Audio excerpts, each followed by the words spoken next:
Oh my God, guys, here we are again. We made it.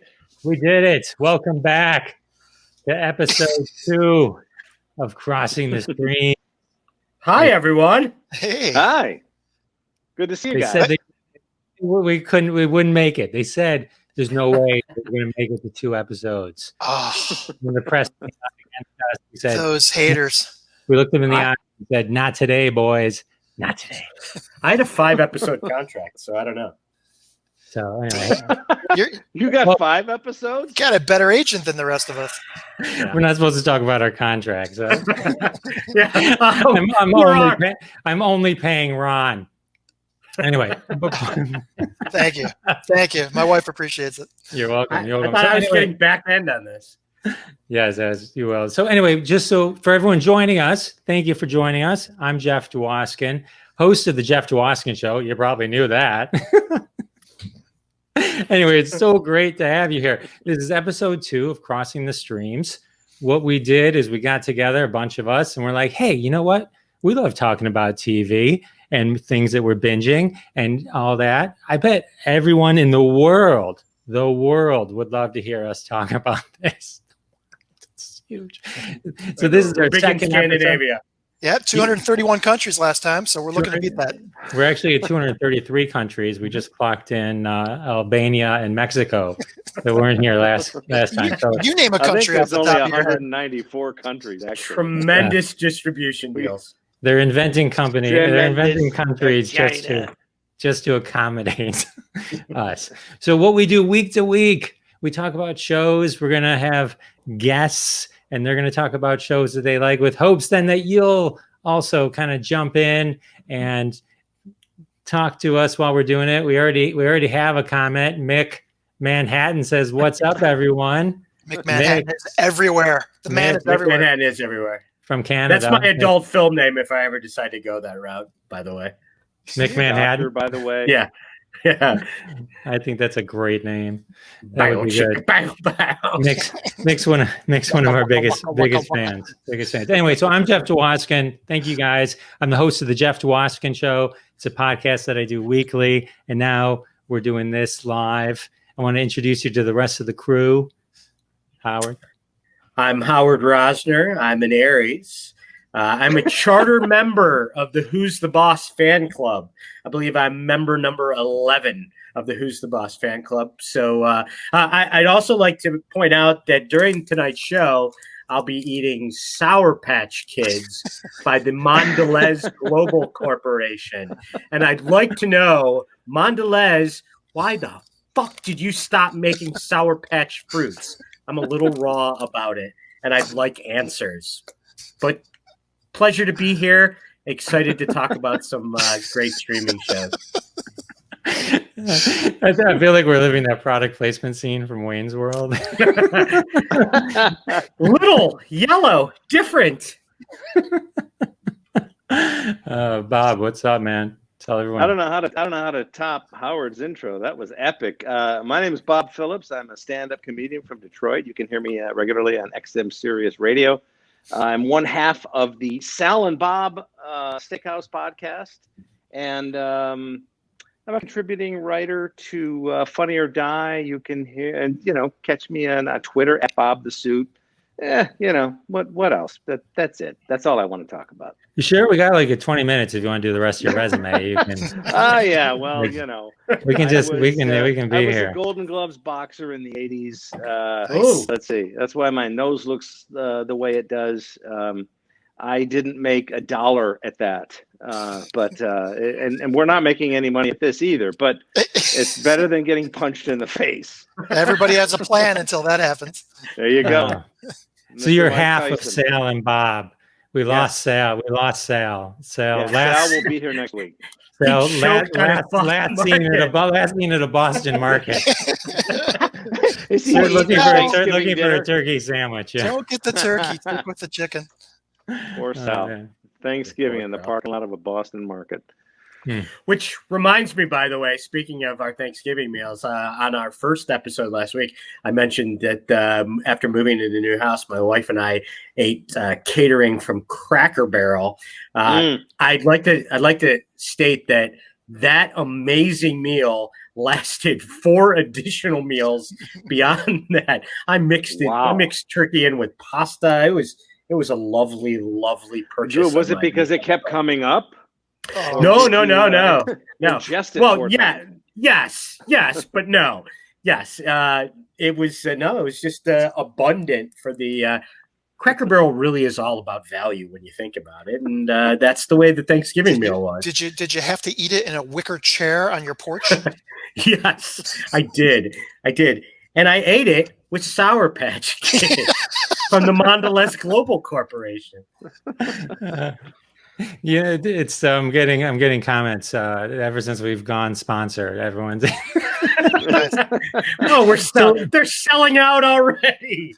So after last week's Thanksgiving episode where Howard was talking about eating the Cracker Barrel for Thanksgiving, the Cracker Barrel actually reached out to us, and in between it inspired what some might call like a Hallmark type movie, but it's a Cracker Barrel Christmas.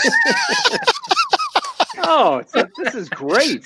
Yeah, what a step up for us. This is starring Howard Rosner, and it's completely sponsored by the Cracker Barrel Company. It is, and we're pretty excited about it. And what was it like filming the Cracker Barrel Christmas, Howard? It was great. It's kind of a buddy comedy / emotional journey. It starts off in Florida, and I have to race home for Christmas, but big snowstorms the whole way on I-75, and the only restaurants open are Cracker Barrels. It's me, Jack Black as my sidekick and traveling companion, and my best friend, female, Anna Kendrick, who it takes the entire movie to realize that we're really in love. But we don't know it at first. I keep looking for other women. Yeah. And it's just stopping at every Cracker Barrel on the way on I-75.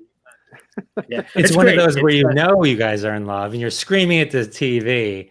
It's like, and you're screaming. It's like, come on, Howard. Can't you see what's right in front of your eyes? Howard, you're writing your own script there, and you got Anna Kendrick. You got to aim higher, man. Anna Kendrick. Well, no, I wanted it to be. I wanted it to be sort of a comfortable. I didn't want, Charlize Theron would have been pushing it, I think. And Cameron Diaz is retired now, or so she said. True.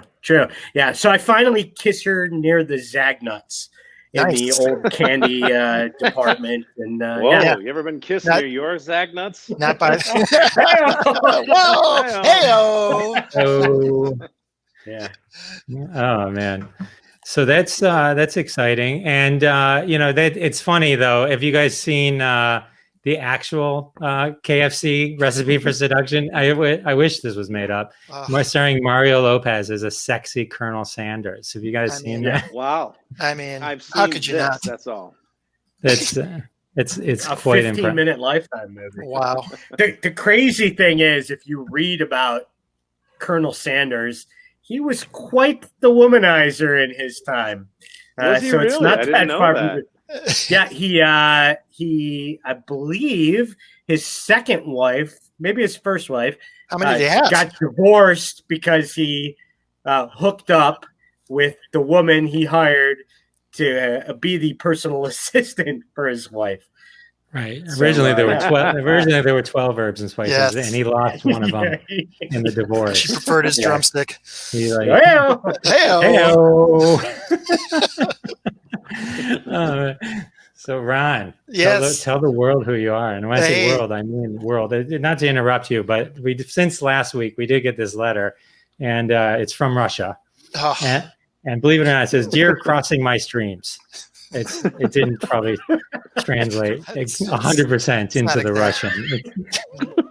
But we know what he means. We know what he means.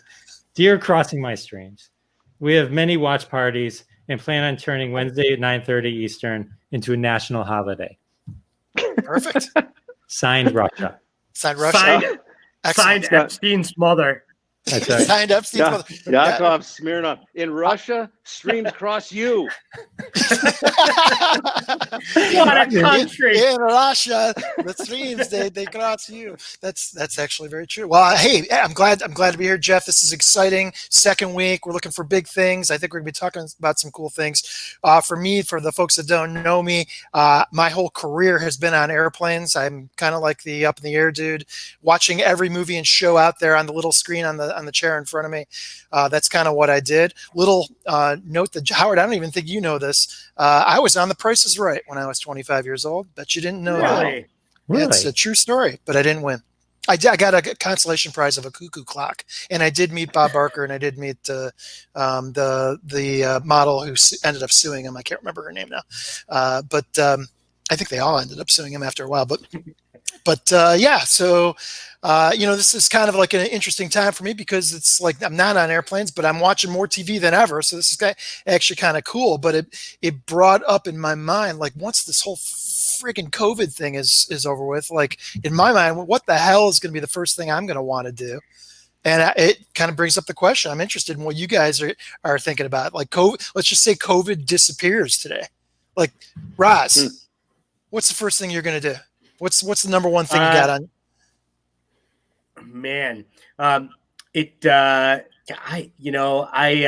have been for quite a while now to Vegas 6 or 7 times a year. And I have not been there in literally a calendar year now. So as Ron knows, my alter ego, TJ McFadden, which we'll save for another show, usually gets out and has fun in Vegas, and he has not been anywhere publicly in a year. So I would have to do that.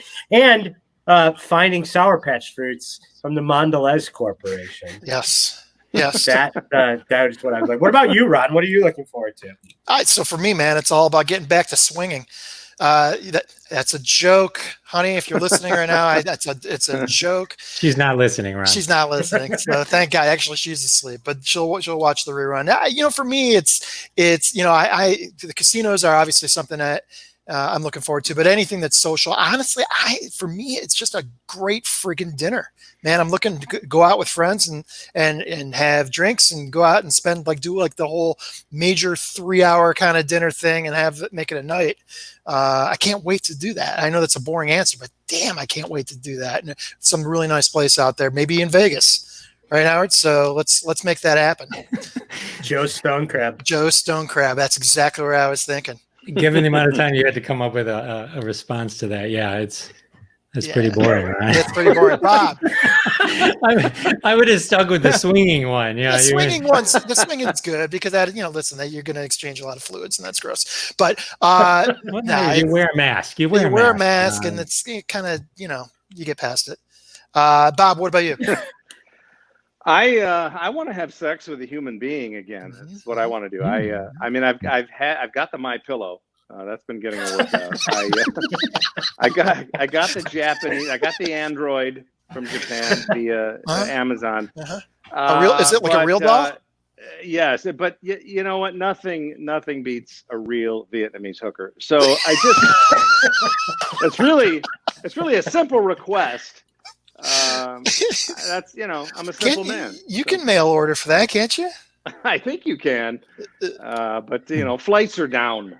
Yeah, that's true. We're huge in that country, so you should at Bob the Suit on Twitter. Just DM him. Yeah, DM me. Nice. Yeah, and you to be fair, UPS is very, very backlogged with shipping, so you might order one and get it after quarantine's over. Severely underweight. We're going south real quick here, boys. How about you? What do you want to do, Jeff? Now that when the pandemic is over, what do you want to do? I got 2 things. I couldn't think of which one, but if I had to pick one, I'd say I'm gonna go bowling. I'm going bowling. You're ripping on me about the dinner and bowling is your answer? That's worse than Ron's. Ron, first of all, bowling is so exciting and so cathartic. So this is what I'm going to do. I'm going to walk into that bowling alley. I'm going to walk up to the bowling alley grill. I'm going to point at the sign that says undercooked meat may increase your risk of foodborne illness. And I'm going to look right in the eyes of that guy, and I'm going to say, I accept that challenge. I accept it. I have been at home avoiding COVID for 9 months. Bring on your bowling alley meats. Yes. Bring it on. Bring it on. Bowling alley just meat, wants that was my to. nickname in college.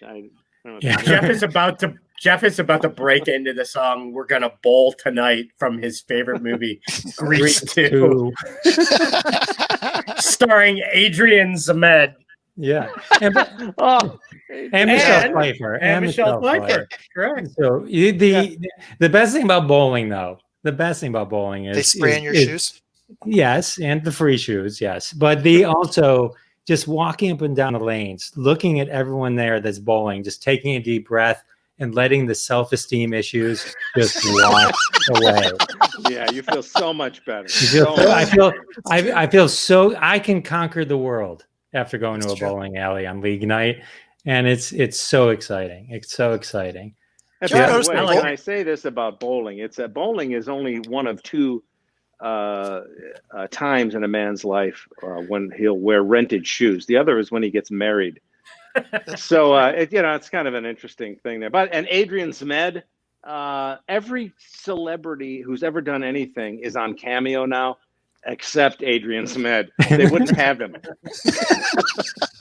It's actually on the actual form when you're signing up for Cameo. Are you Adrian Zmed? Do you know? Have you been with? And have you been with Adrian Zmed? If you check it says, "Thank you. We'll process your application and let you know soon." Bachelor party was the greatest moment of my life, and ever since that moment, it was the zenith of his career. I mean, it never got any better for Adrian. So I don't know if you guys watched the last Louis show. What was the last one he did? I think maybe it was called Louis. And it's not. I don't know if it's his girlfriend, but the other like single mom in the show. She also I don't know her name because I didn't prep it. But she writes. She was the little girl in Grease too. Like the little girl. Holy I don't remember that movie at all. Yeah. You remember a little girl? God, what's her name? Yeah. In Grease too, there was like the little sister that was always like following around the pink ladies. She grew up to be like this funny comedy writer. I'm blanking on her name right now. Okay. She was also in the She King was of on Staten Island. Californication. She was on. Yeah, that was the girl from Grease too. Yeah. Yeah. And another, by the way, a guy who never did anything beyond that one stint was the co-star. Was it Maxwell Caulfield? How do I know that? Yeah. He was Michael. Yeah, it was alongside Michelle Pfeiffer. Yeah, right. Yeah. That was all you heard of him. Such an epically bad movie. Oh, it was bad. Bowling alleys are America's wet marts. Nice. From Superfan. From Superfan Manhattan. Yes. That's where COVID began. So the only other thing on my list when Ron brought it up is I dream of going to Costco and getting a roll of toilet paper and not having to fight an 89-year-old woman who saw it first. Has that happened? Has that happened to any of you guys before? I can't imagine it happening to any of us. I think that's the entire. That's so mid pandemic. Look, you're never out of toilet paper if you have small pets. All right, that's a good point. That is true. That's what the bear said to the rabbit. All right. So here's the exciting part. This is what everyone tunes in for. Last week we covered some really great stuff. We talked about, so if you want to hear our kind of synopsises and stuff like that and recaps of these shows, we talked about Ted Lasso, awesome show. Awesome. The Pharmacist, deep. Queen's Gambit, probably saw it, but you should watch it again. Amazing. The Mandalorian and the Comedy Store documentary, all amazing shows. So if you're interested in hearing our amazing recaps of any of those, check out episode 1, and you can find all that there. Where to watch? You can watch us on YouTube and Periscope and Facebook, and it's all kind of scrolling right now. I'll let that scroll for a little bit. But as we do that, we want to kind of get into now the actual crossing the streams. Let's talk about streams, boys. You want to talk about streams? Speaking. Let's cross them. Awesome. Let's start crossing some streams. All right. Absolutely. Don't We're gonna cross start. the streams. All right, we're gonna kick it off with Howard. Yeah. Rosner. Nice. Yeah. So The Boys is a show that I didn't catch it when it first came on, and in the middle of pandemic, I think I was craving superhero movies after having Marvel movie after Marvel movie from through the last decade, and I discovered The Boys. I watched like 5 episodes the first night. So basically, for those of you who haven't seen it, it's based on a comic book of the same name, and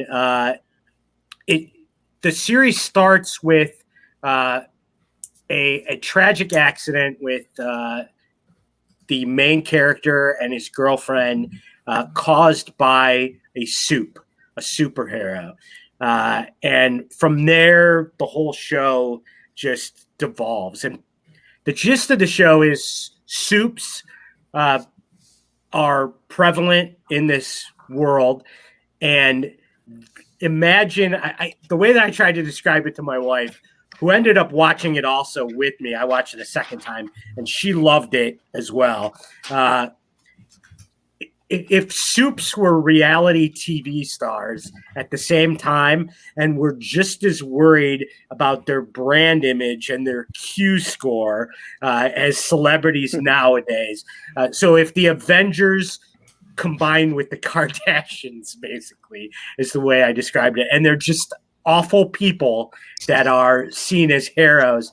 And it stars the son of Dennis Quaid and Meg Ryan, for those of us old enough to remember DOA, a great movie from the 80s. And then it also stars Carl Urban, who you might know as Bones on the Star Trek reboots, or more importantly, the main character in the movie Doom, starring The Rock, Dwayne Johnson. He's incredible in the show, and the character that plays the leader of the Seven, the Avengers or Justice League of the movie, a character named Homelander, is truly one of the best TV characters and most intriguing and annoying and exciting TV characters that I can remember written in a long time. But every character is so well cast. The guy who plays a character named Frenchie is amazing. And the first season has the great Elizabeth Shue in it as well, for those of us who had a crush on her in our day. And specials. Not only that, but any series that has Giancarlo Esposito in it, as we all know, is an incredible series because he's just one of the best actors, period. And he is great in this, as he is in everything else. So it's a great show. They've done 2 seasons now. There's another character that's introduced in season 2 who is almost as annoying and amazing as the Homelander character. It's a great show. It's it's not predictable, I don't think, in any way. It's really, really good. And Scott Curtis says Carl Urban steals the show. I agree with you, although I think Homelander does as well. But it's just superb. So I highly recommend it. Howard, how many seasons are there? Did you say 2 seasons? 2 seasons. 10 shows, I think, in each season. And the first season they did like the first 5 or 6, and then released a show every week. But that's all run by now, so you could stream the first 2 seasons in their entirety. I do want to kind of reiterate something that Howard said, and that is that The Boys is not just a guy show. Like your wife, girlfriend will likely watch this with you. I've not experienced that since Heroes season 1. Heroes season 1 had the same flair where it was interesting enough, and what I mean by that, it wasn't like overtly geeky or nerdy. It was like legit and like drama and story. It crossed those barriers. at season 2, just to put it in comparison, after season 1 of Heroes, that did not, they lost that factor. But The Boys season 1 and 2, incredible. And it's kind of like the anti-superhero show. Right. It's like the complete opposite of watching the Marvel cinematic universe. That was my question. Marvel. That was because and I hate to admit this to your thousands of listeners here, Jeff, but I'm not into the superhero movies. I'm not into the whole Marvel universe thing at all. But from what I'm hearing from Howard, this might still appeal to me, even if I'm not into the whole superhero. Totally, I think it would. Hey, Sal checking in. It's got violence. There's a character called the Deep. That's their Aquaman spoof, basically, who has some of the most memorable scenes in the show and funniest some of the scenes grossest anti-hero scenes. Any revenge? There's revenge. I like revenge. Yeah. You'll love it, Ron. It's awesome. It's one of the you don't have to like. As a matter of fact, not liking superhero movies might be the best thing. And Carl Urban, I don't say the word, but like brought the C word into like the mainstream. I don't want to get kicked off YouTube. It's like if you want to just say it's not that. Anyway, so it's so violent. It's so amazing. Yeah. And then the other thing that I love about it, literally. Oh yeah. And then the other thing I love about it, which is really subtle but amazing also, is the music. Every episode pretty much starts and ends with like a classic rock song that just fits the episode. And then by the time, like, you don't even realize it at the beginning of the episode, but then when you get to the end of the episode with some incredible cliffhanger and that music kicks in again, you're like, holy crap, that fit the episode perfectly. It's great. You're right, Howard. And the series it's very knowing, and it sort of Easter eggs itself sometimes. And there's a character on there that I haven't quite figured out why he's a soup, and he's, in fact, in this universe all the soups are bad guys except one or two, and this character is called Black Noir, which is it's redundant. Why would you call I haven't figured that one out yet, but it's I'm sure that will be revealed at some point. But he's just sort of monosyllabic kind of menace that hangs around the periphery and kills people. But it's and he's Elizabeth the Batman. Shue. Yeah, he's what? He's the Batman. It's based on a comic book. And Seth Rogen is, I think, one of the executive producer. He's behind bringing this show to life. He and Evan Stone, his writing partner. Yeah. Yes. And so the interesting thing about watching The Boys, if you're into The Walking Dead also, is, which has also very strong source material, is when they veer from the source material. And like when they take something into a different direction and like guessing whether or not they're going to do something, and then like this character, like there's a character in season 2 that's a female that wasn't a female in the book, and there's some reveal, which we're not going to do spoilers, but like with Black Noir, which didn't happen and isn't going to happen, they changed the story. So sometimes those things are great, but then eventually Tina Marie says my favesies. Thank you, Tina. And so Tina's going to join us one day on the show. She's a super fan. She writes every day. No, I'm just kidding. Hey, Tina. So it's interesting just to kind of see how they veer. And then it's going to be like one of those things where once they get past the source material, or they veer too much, like Game of Thrones did the same thing, right? It was like, wait a minute. To their demise. Right. Oh, wait, this guy didn't die, or this guy did die. And like, so then they had to figure it all out. So, it depends, the hands of the storytellers at that point. But the other big Superman or superhero news is Spider-Man 3. They've pretty much every single person was announced to be in Spider-Man 3 from the only people not announced to be in it, us. We are not, no one here will be in Spider-Man 3. Not that we didn't try. We were going to, we tried, exactly. And We were this close. We were this close. And they're like, you know what? We're going to get every other actor ever from every other Spider-Man movie ever. We're going to get the Adrian end. Zmed. Yeah, Bob, I was willing to be a red shirt on that show, and it just didn't happen. Right. I applied. I was busy filming at Cracker Barrel. Well, why is it? I read some of that. Why is it called Spider-Man 3? There was a Spider-Man 3 which sucked. It was the one with Topher Grace, right? Bob, you're slipping into there's different Spider-Man series. There's the original with Tobey Maguire, and that was 1, 2, and 3. And then I'm blanking on his name from yes, Andrew, and I'm blanking on it. Andrew Garfield. Andrew Garfield was in Spider-Man and the Amazing Spider-Man, which ruined the franchise. Tom Holland, okay. And then Tom Holland is awesome, and so he's made 2 Spider-Man. So this is his Spider-Man 3, with part of the Marvel Cinematic Universe. I see. It's the new Spider-Man 3. Okay. It's a new Spider-Man. You're asked to forget that the others existed. Right. But now they're bringing in everyone else.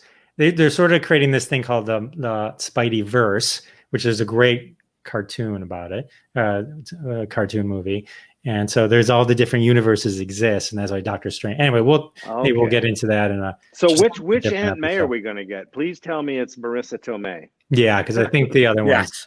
Well, Sally Field was one of them, and then the other one was Sally Field is not dead. She's 147 No, I was thinking years old. maybe the other one was. All right, so maybe let us move on to our next show. Oh, we do have some comments. Let's say, I have to put the glasses on for the comments. Tina is just confirming the multi-universe and that she's a super fan, and so if you're watching live on Facebook or YouTube, hello, thank you, we appreciate you being here, and share it while you're watching it. Just share it, and just if you're loving this, which I'm sure, why wouldn't you, please do also check out the Jeff DeWaskin Show and the Sal and Bob Show, our podcasts that we have on Apple Podcasts, Google, Amazon Music, all those good things. Check those out if you want more of this goodness on a regular basis. All right. And if you work for the Model S Global Corporation, please find me and direct message me about all right. On to number 2. Show number 2. Write that wrong, Howard. Yes. All right. I'm on a crusade. Bob, talk to us about Star Trek. Okay.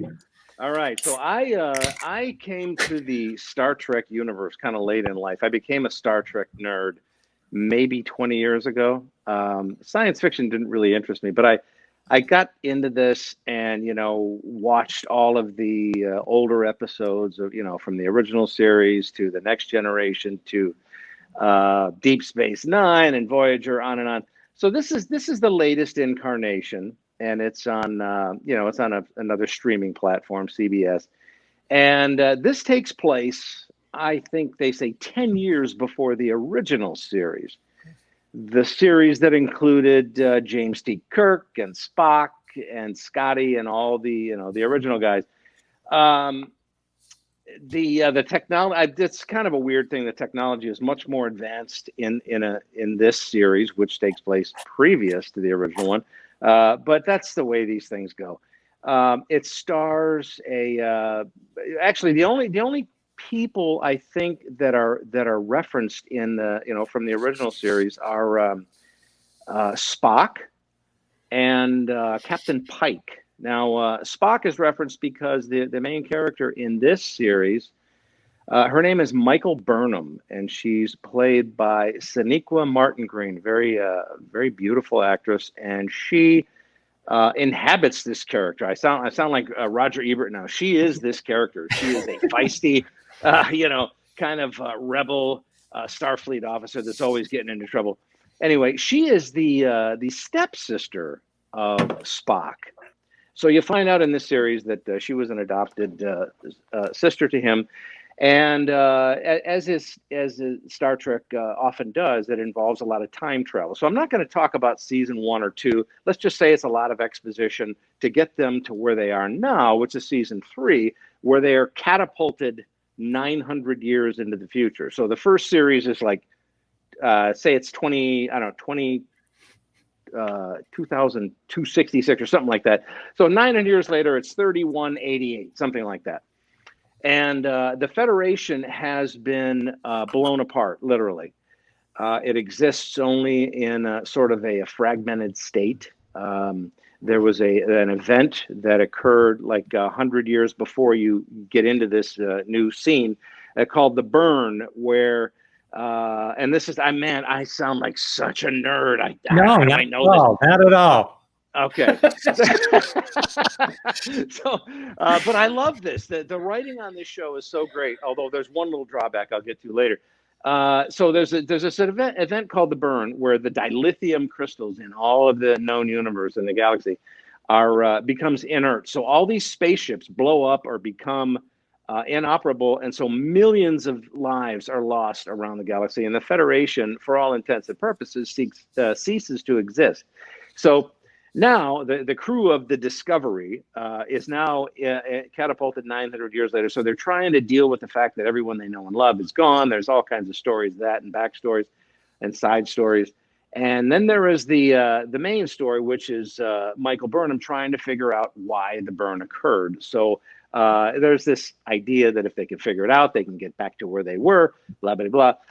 But it's typical Star Trek, and I'm not going to belabor the point. Everybody knows what Star Trek is. It's like it's a morality play in 49 minutes in a spaceship. That's what almost every episode has ever been. Roddenberry was like that. But the one issue I have with the series, although like I said, the writing is great and the special effects are probably the best I've ever seen for a television show. These are movie quality effects. They don't lack anything. The only problem I have with the series is that they could have subtitled this "Woke in Space," and I have to close that little. I mean, it's 900 years past. Okay, it's 3188. All right, so what is that now? 1200 years in the future for us now. And they're still talking about pronouns. I'm not making this up. Okay. There's lots of gay characters on the show, and of course multiracial. And it's nice to see that because it's just laid out there matter of fact, and there's no discussion of it. It's just the way things are, which is where I think we need to be. However, being Hollywood, they have to bang you over the head with it. And they introduce a character called Adira, who is a symbiont who carries the lives and the personalities of like 5 people inside her. Now, she is introduced first as the first non-binary Star Trek character. She, her pronouns. Yeah, I'm not kidding. And then when she, reveals that she's inhabited by these other beings, she now wants to be called they and them. Okay, it's a bit of a stretch to think that 1,200 years from now we're still grappling with that issue.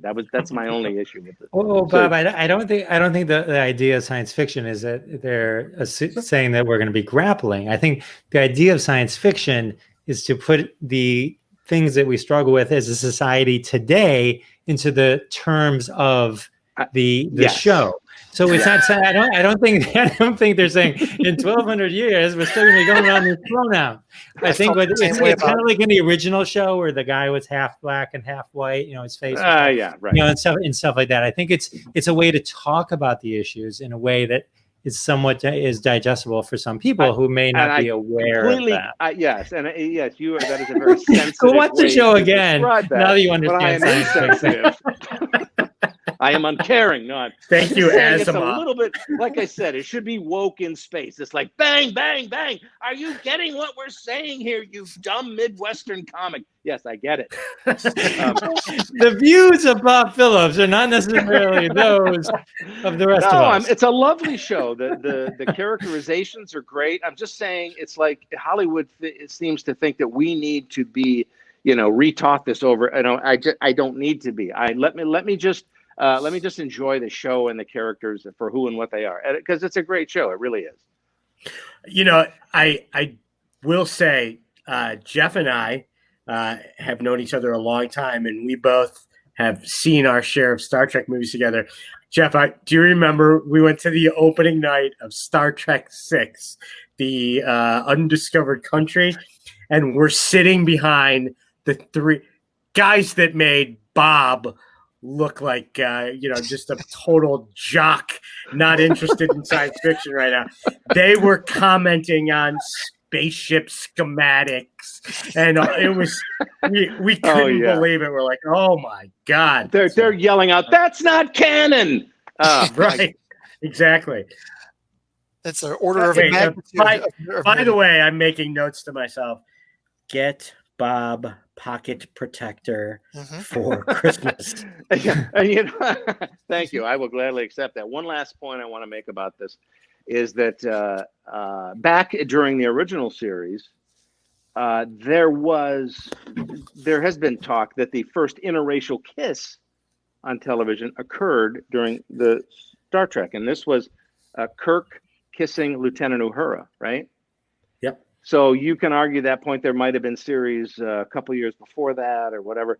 But the reason I liked that better is because it just happened. They didn't tell you a million times, look what just happened, And in this series, they kind of have a propensity to do that. But it's still good. I recommend it highly. It's very engrossing. Check it out. Any revenge? Any revenge? Good. I think there's revenge. Oh yeah, there's definitely revenge. Yeah, Good. There's another character on there, an Asian woman, and I can't remember her real name nor her character name, but she is the baddest of badasses, and she exacts revenge. She's Asian. Oh yeah, right. She was in Crouching Tiger, Hidden Dragon, whatever that was. I do love that movie. The racist views of Bob Phillips are not. This is Howard, my Jewish friend.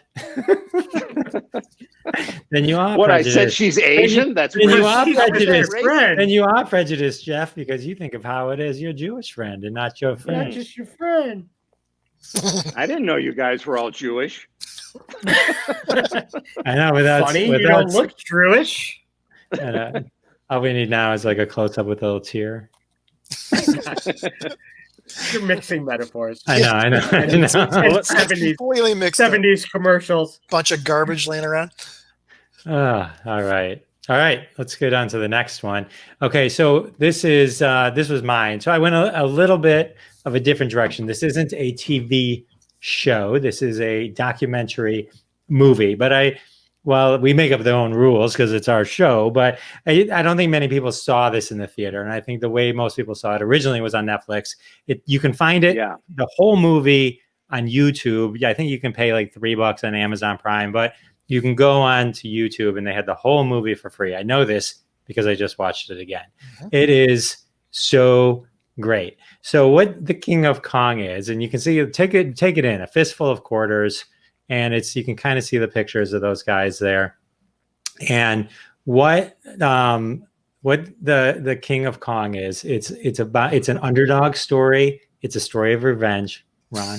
Thank you. And the classic rivalry tale of two people. So let me take you back to a simpler world in the 1980s where video games ruled the world, but not just any video games. The ones with like real basic graphics, the ones that if you saw them today, you wouldn't go, "That's a movie."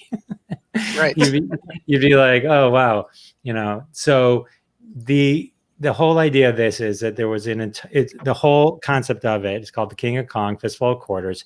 It's about this guy Billy Mitchell. Billy Mitchell has this mullet that you wouldn't believe, and Billy Mitchell holds like the world record in like Pac-Man, Donkey Kong, all these classic 80s. He's like the king of arcade games. Not just, and then he's the king of Kong. He's the king. And then there's this place called Twin Galaxies, which is a arcade, and they maintain the world records. I shouldn't put it there. The world records for all the main games of like Defender, Gallagher, Miss Pac-Man, Qbert. Gallagher. Gallagher. Gallagher. Gallagher too. What is it? Wait, not Gallagher. Watermelons. Gallagher. Sorry, you called me a racist. I had to interject. Well, I implied you might have been, and then we were disassociating ourselves with you. So, all right. So, just to give you an idea, this is Billy Mitchell. Okay. Seems like a nice guy. And you can see, like, look at that mullet. Look at that, and you can see in the picture his eyes and that confidence. It's majestic. It's absolutely incredible. And this guy has got the biggest ego you've ever seen because he's the king. And everyone there, there's this guy, Walter Day. He's like the referee at Twin Galaxy. They're like the disciples. Like Billy Mitchell can do nothing wrong. He is the king. And he has these people it's just insane. Like he walks on water. He's basically the Jesus of arcade games, right? Then along comes this guy, Steve Wiebe.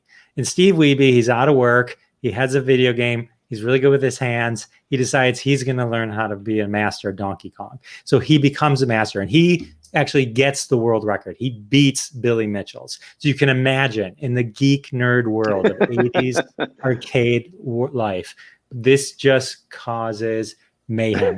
They actually, just to give you an idea, they send. Now, keep in mind, Twin Galaxies, the world record holders for 80s arcade. And keep in mind, this is a whole documentary that at one point they were going to actually make a parody of this documentary. But if you watch the documentary, you're like, this is a parody. How could this not be made into a parody? These people are already a parody. Okay. But it's real. It's not like So Jeff, the games that they're playing are the real games. It's not the like real games. This is the arcade when we used to go to Chuck E. Cheese when they actually had arcade so this games. speaks to our generation. And and you go there and right. And so what people would do back then is they'd videotape themselves and send in VHS tapes, and they would sit there for hours and watch these people play and see if there was legit scores or not. And if they were legit, then they would put them on. I actually wrote this. I wrote this down because I did not want to get this. So the guy gets the world record. Okay. Now keep in mind, this is like the 80s, right? So they're showing them talking to each other because they're calling Billy Mitchell because he's worried he's about to lose his thing, right? This is the quote. Walter is entering this thing into the internet as we speak. He's entering it into the internet as we speak, which means he's adding it to the website. But like, it's so funny. And so there's people, they were just saying, we look at there's 1 minute. I see world records all the day. This is kind of like, athletic competitions, without the athletic part. And it's like there's these disciples, and it's like, I was hoping to get to the Donkey Kong kill stream before anyone else. And it's like, because you do learn a little bit about 80s arcade stuff, but it's so, you got to watch it. And then it's a movie length single. It's 90 minutes. Okay. That you will write me a letter and go, thank you, Jeff. This was the best 90 minutes I've ever seen. I'm all over this, Jeff. This is right up my friggin' alley. Just like Russia. Just like Russia. Russia. Yes, you would. And let me say, yeah. So, and then the best part is, if you flash forward, if you Google Billy Mitchell, it was like this, like he's a big shot guy. He sells hot sauce. Anyway, so in 2018, they actually accused him of cheating. Oh my gosh!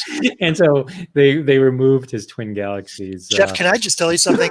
About 5 years ago, I had a trip with my daughter to Cedar Point where her whole orchestra group went to Cedar Point. I couldn't ride the coasters with the kids, so I ended up in that stupid arcade that they have at Cedar Point, and there was a Donkey Kong machine, and I played the Donkey Kong machine, and I actually got first place on the Donkey Kong machine and signed it "Suck It, Ohio."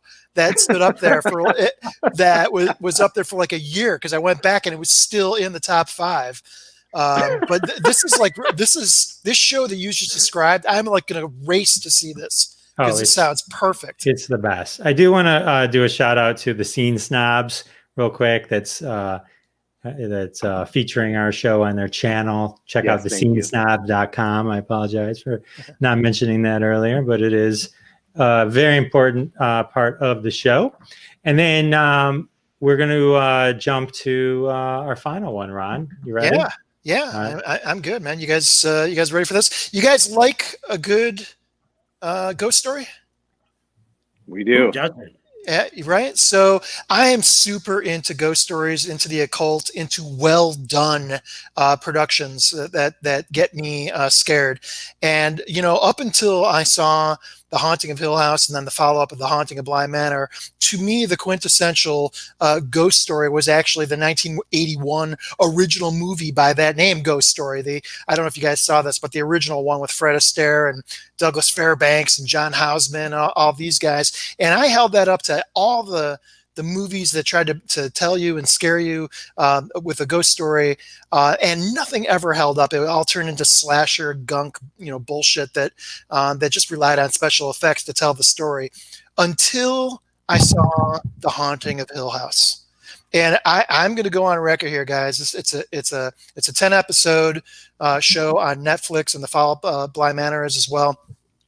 This is the finest production of a ghost story. I think we lost Bob. This is the finest ghost story production I have ever seen, and it stars Victoria Pragetti, who's a brand new actress, Kate Siegel, who is the most beautiful actress you've ever seen in your entire life that you've never heard of before.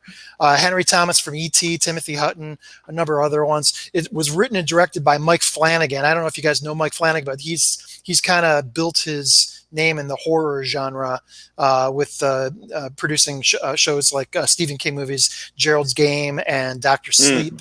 Good movie. Yeah, and he's just done he did a movie called Before I Wake, which was a fantastic scary story. But then he got hired by Netflix to produce for Netflix The Haunting of Hill House and The Haunting of Bly Manor.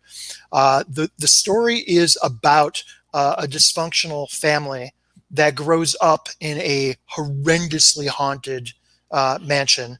And whether it's because of their own dysfunction or because of the environment of Hill House, they grow up to become very dysfunctional adults, and one of them becomes a drug addict, and one of them has mental illness, and one of them is a bad person.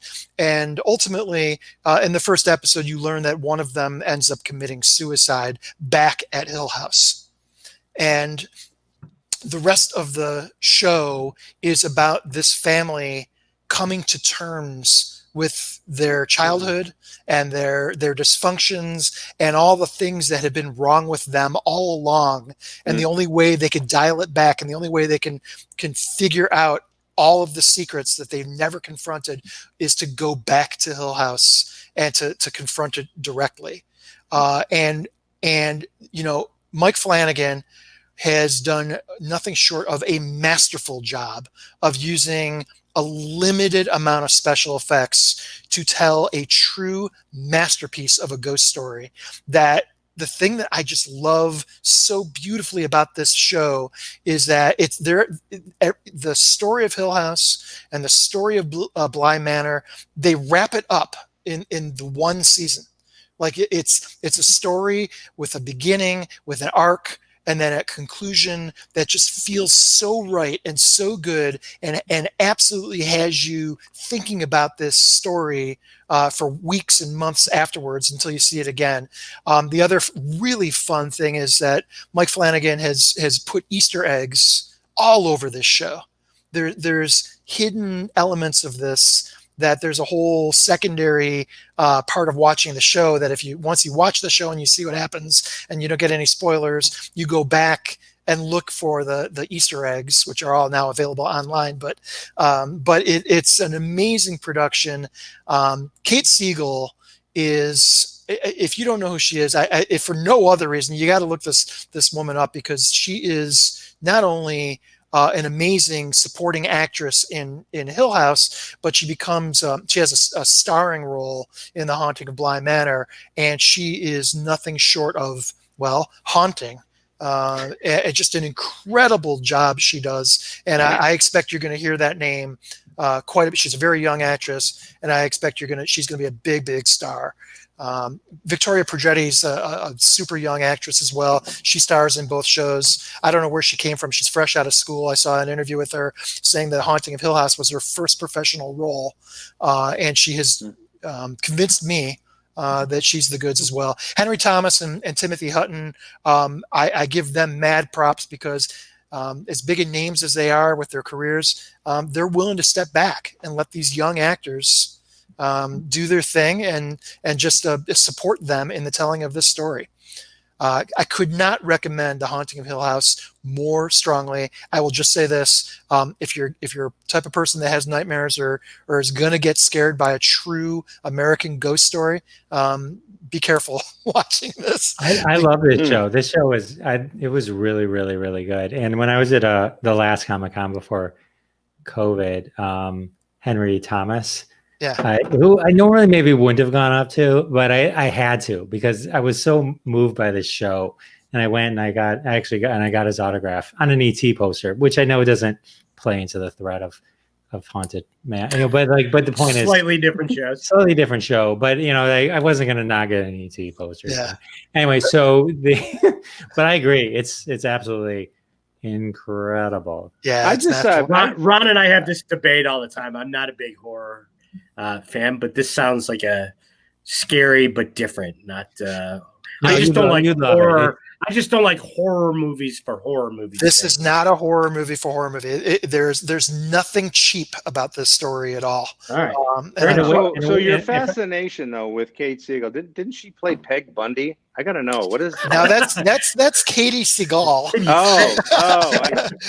Cheap joke. Yeah. So. She's Kate Siegel is a young Angelina Jolie, but if I could even say this, she might even be prettier than Angelina Jolie. You can say it. You can say it. You can say whatever you want. I can say whatever I want. You're effusive about this show, Ron. I'm effusive. Yeah, check it out. Just to wrap it up, just to kind of put a bow on it. So how The Boys is to people who maybe don't like superhero movies, but should watch it because it's that. The House on Haunting Hill and Bly Manor is for people who don't like scary things. You will like this. Fair? Yes. So fair enough. Hey, two quick notes. One, I find it very interesting that Bob brought up the Federation, considering the news that came out of the Israel Defense Ministry about the Galactic Federation this week that apparently exists. And then Ron, a show that one of us could focus on in the future. I don't know if you watched it on an airplane, but I did. Considering your Price is Right appearance, The Perfect Bid, which was another excellent documentary. That's very super good. I saw easy that. watch. Yeah. It's a great one. It's a great suggestion. We will capture that in a future episode of Crossing the Streams with your hosts Sal D'Amelio, Bob Phillips, Jeff Dwoskin, Howard Rosner, and Ron Lippitt. Can't thank you all for joining us again, and we'll thanks see for having you. us. Thank you, guys. And we're going to see everyone next week, Wednesday, 9:30 p.m. Eastern Standard Time. Thank you for joining us for this episode of Crossing the Streams, brought to you by SceneSnobs.com and part of the Jeff Dwoskin Show. Your hosts, of course, Jeff Dwoskin, Sal D'Amelio, Bob Phillips, Ron Lippitt, and Howard Rosner. Follow us all on the socials, and we'll see you next week and every Wednesday at 9:30 p.m. Eastern. Mark your calendars. We're going live and crossing more streams.